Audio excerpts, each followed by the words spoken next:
What's up, guys? So the topic today, to per diem or not to per diem? Let's talk about it.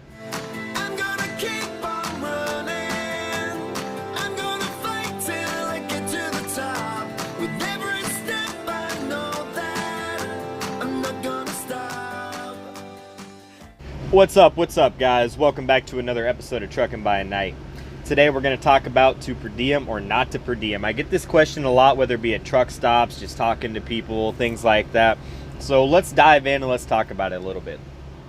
A lot of companies are starting to offer per diem. The reason being, company drivers can no longer file per diem at the end of the year on taxes. We used to be able to do that out here, and that gave us a pretty good tax break at the end of the year. We can't do that now. So a lot of companies have started to offer that. We'll talk a little bit about the good, the bad, and the ugly with it.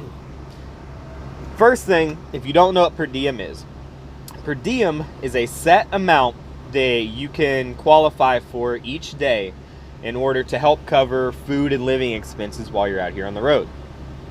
Now, the good side to it is it lowers your taxable income.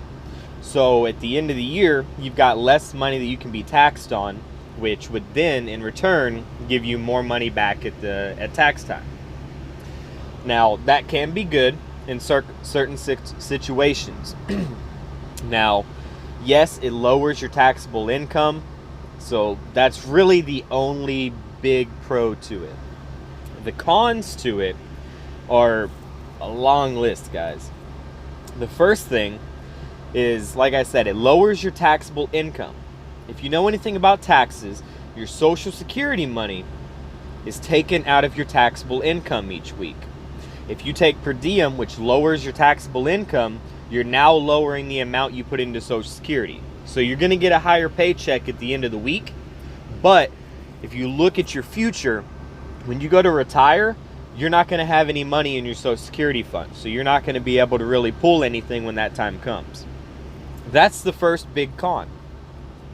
The second big con is you no longer qualify for itemized deduction for trucking expenses.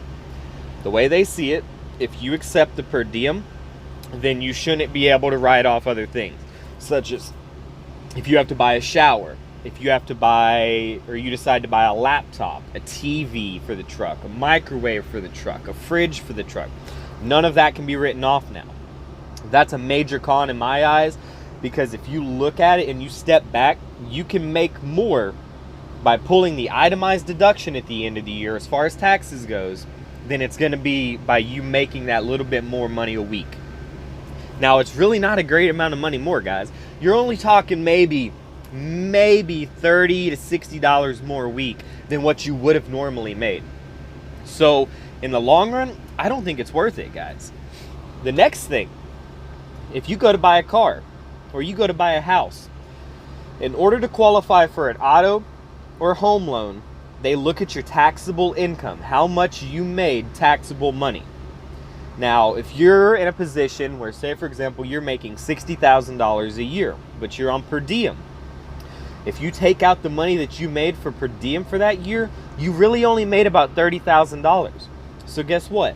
That home that you've had your eye on for the last 3, 4, 5 years, that goal you've been working towards, you can no longer qualify to get that home loan. Same thing with a car. Your car breaks down and you need to go out and get a brand new car. Well, you may have the credit for it, but you don't have the income to show that you can actually make those payments.